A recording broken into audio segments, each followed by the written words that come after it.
Hey everyone, Charlie here from Dawn Nerds, and you guys are joining us for our Dead Rising Deluxe Remaster discussion. Now, the reason I wanted to do this is because recently I went through the complete sufferable thing of trying to 100% every Dead Rising game ready for Dead Rising Deluxe Remaster. Obviously, the reason for doing this, I wanted every game complete before the new one came out. So I gave myself a very limited time. And as you guys can see, obviously, by the screenshots on screen, I actually managed to do it. It took just over a month. Obviously, that was with taking breaks in between. I wasn't going 24/7 playing the game. But obviously, Dead Rising 1 was fairly simple. The longest part of it, obviously, 7 Day Survivor. Case West, Dead Rising 2, probably the most difficult thing was the kills. And the rest of them were pretty simple, other than the kills on Dead Rising Off the Record and 3. And absolute hell on earth was Dead Rising 4, because the multiplayer was awful.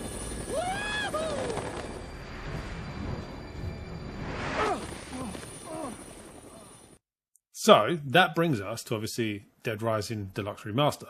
So I wanted to discuss the game, what do we think about it, what's going on with it. As you guys can see, there is some gameplay going in the background from the new Dead Rising Deluxe Remaster.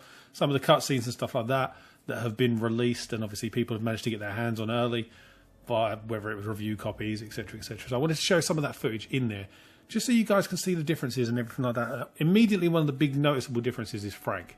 Frank looks a lot older than the 2006 one. It's almost like they've aged him in line with how he would have looked now from when he did look in 2006.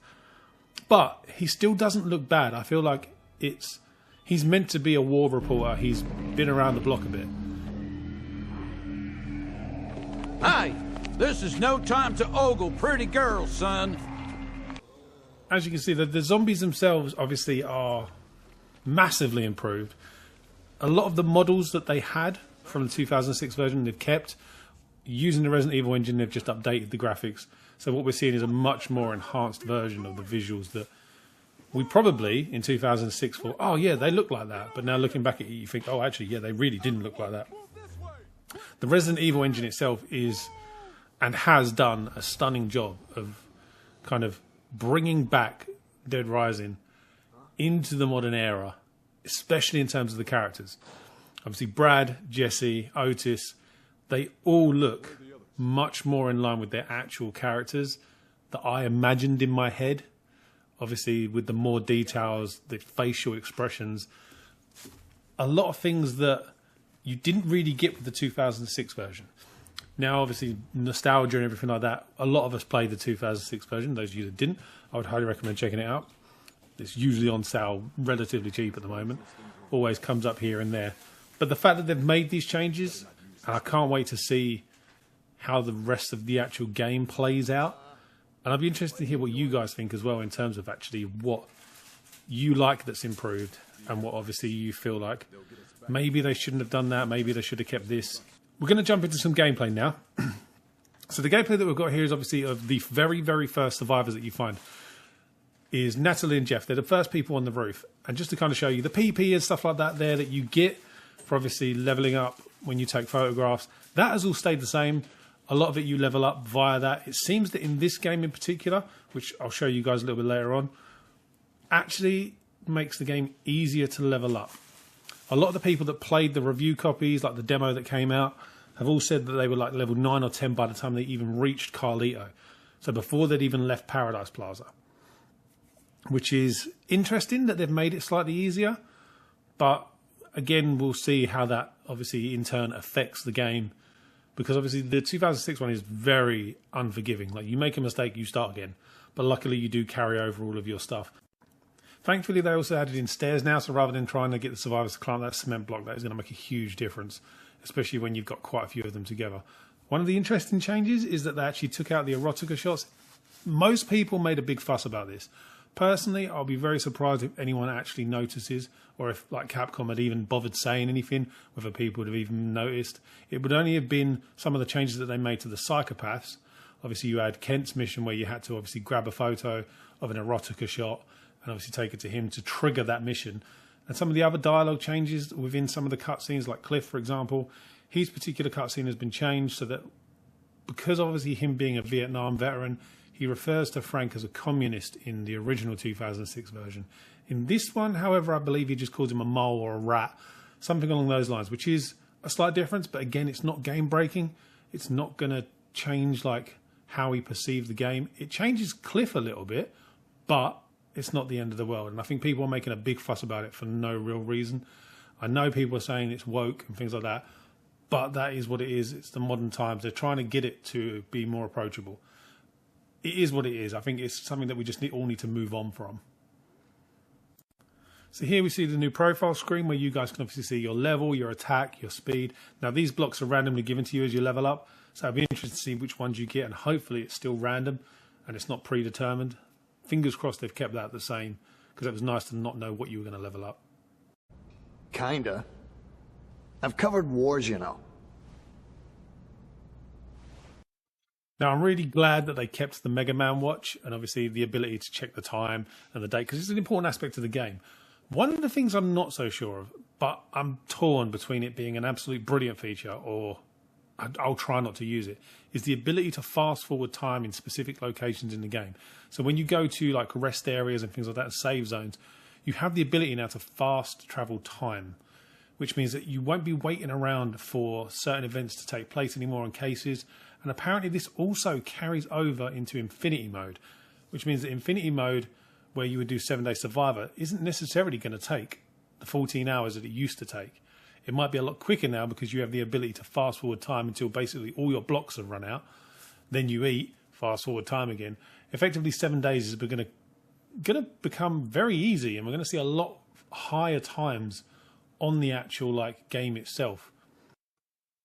One of the other introductions that they've made is the ability now that you no longer have to wiggle your left analog stick like absolute crazy. It's actually a button prompt now, which obviously makes a huge difference. So you'll be able to obviously choose which button prompt, because you saw on screen there was 2 different ones that you could choose from. And what I do like about it is that they've actually made some changes to the map. So I very rarely use the map when I play Dead Rising, because obviously after a while you do begin to know your way around. You know where the shops are. But now they've added in the ability to obviously filter by different shops. So if you want a clothes shop, you'll be able to filter on the map by that. If you wanted other types of shops like the jewelry shop, you'll be able to see where all the jewelry shops are on the map, which could make finding items a lot easier. Going back to Infinity Mode though, there's also a new element they've added into it now where you will be able to get certain elements from the zombies around the map. Previously, you had to find the very limited food that was within them all. There was literally enough for 7 days. Or you could take out psychopaths as well at the same time that were spawning in randomly throughout as you were playing.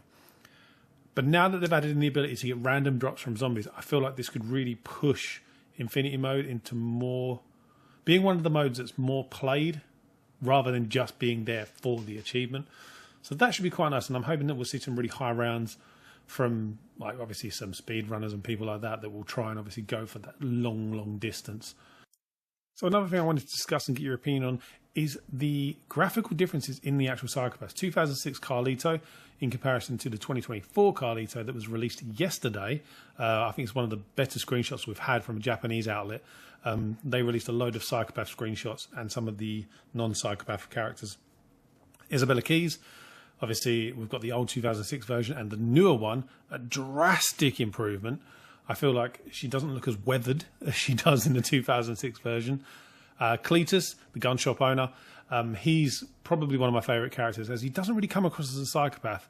And obviously the 2024 version of him, which I think is, again, another dramatic improvement. I think all of the characters have been dramatically improved. But I just wanted to show you guys each of them, what they used to look like and what they look like now. So one of the big things is just that the facial expressions on each of the characters is so dramatically improved. Like Kent here, you can see obviously the old 2006 version that we had, and then jumping to the newer version. The pores on his skin, obviously the facial hair, the hair on his head, a lot of it, and even the detail. This is probably one of the best characters, and he's had such a glow up. It's unbelievable. Adam the Clown. Now the 2006 version was terrifying anyway. The expression on the 2024 version, he looks menacing but sad at the same time. Obviously, we have Simon, the food owner at the shopping part of North Plaza. He was one of those characters that was so emotive when he was talking. I'm really intrigued to see how the voice actor is going to capture him.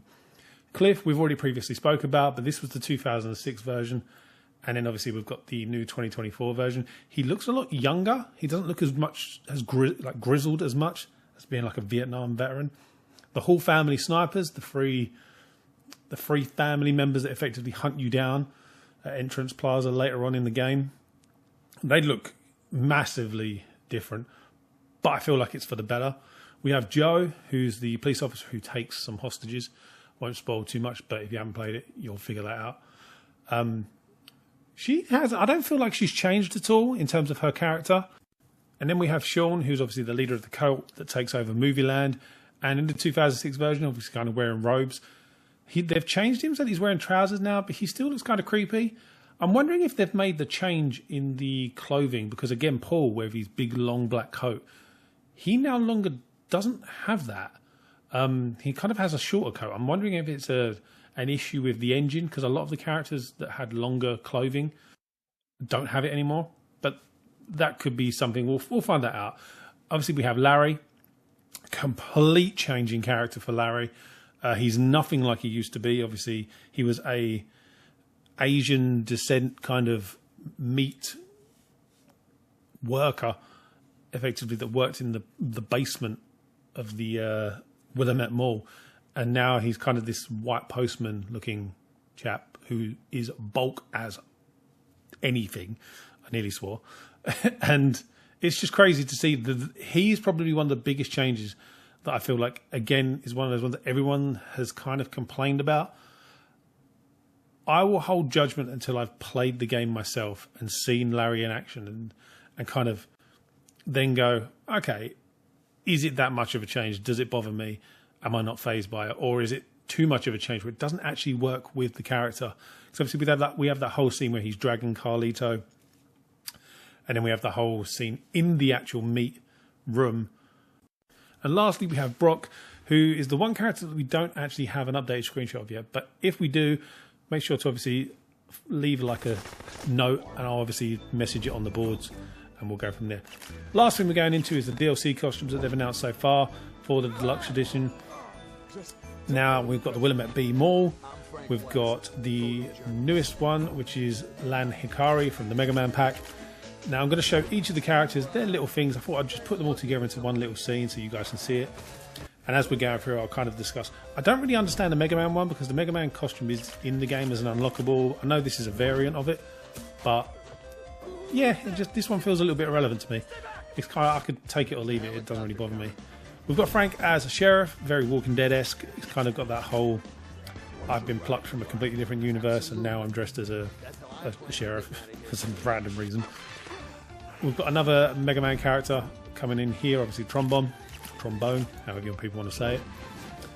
Again, there's a lot of these costumes that I feel that Capcom have put in that they didn't necessarily need to put in, and they could have put in more recognisable characters from some of their other franchises. We could have had maybe a Monster Hunter costume, we could have had a Dino Crisis costume, maybe even throw in like some Resident Evil Outbreak characters from back in the day, and kind of give fans that little bit of hope that maybe those series might return as well.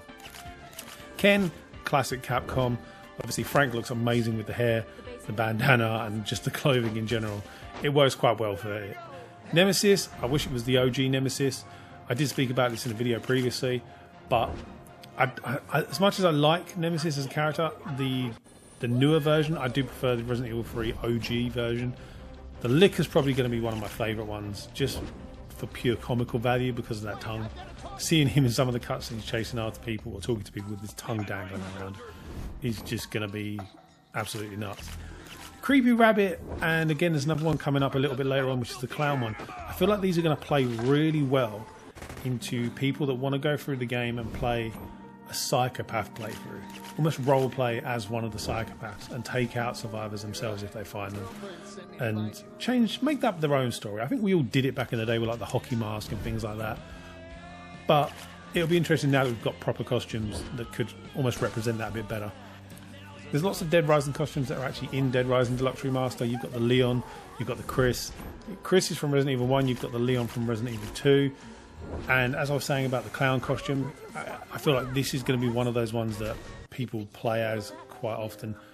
one of my all-time favourite ones so far that they've shown off, the war photographer, because it's the one thing we don't see about Frank. We don't see his background. He just says, oh, you know, I've covered wars. So why not? Why can't, well, that is probably one of the most accurate ones they could do. Chuck Green costume gives me hope that they will remaster Dead Rising 2. I really do wish that they would do it. If they've got the jacket there, all they've got to do is change the character model. 2006 Frank West, it's iconic. It's the Frank West we all basically grew up with and know and love. There's a few costumes they haven't announced. The Chainsaw Villager, obviously Sodom, and Ashley Graham. A couple more Resident Evil ones. Again, obviously one of those things. And this here is the artwork that they've released. It was literally yesterday they released it. And I think it's probably one of the best artworks they've actually ever done for Dead Rising. It captures that 2006 essence so well, but in a new modern style. So let me know what you guys think. What are you looking forward to the game? Is it something that you guys are going to purchase? Are you going to wait for the reviews to come out? Maybe wait for it to go on sale? Or are you just going to stick with the 2006 version? Let me know down in the comments, and I'll see you guys in the next video.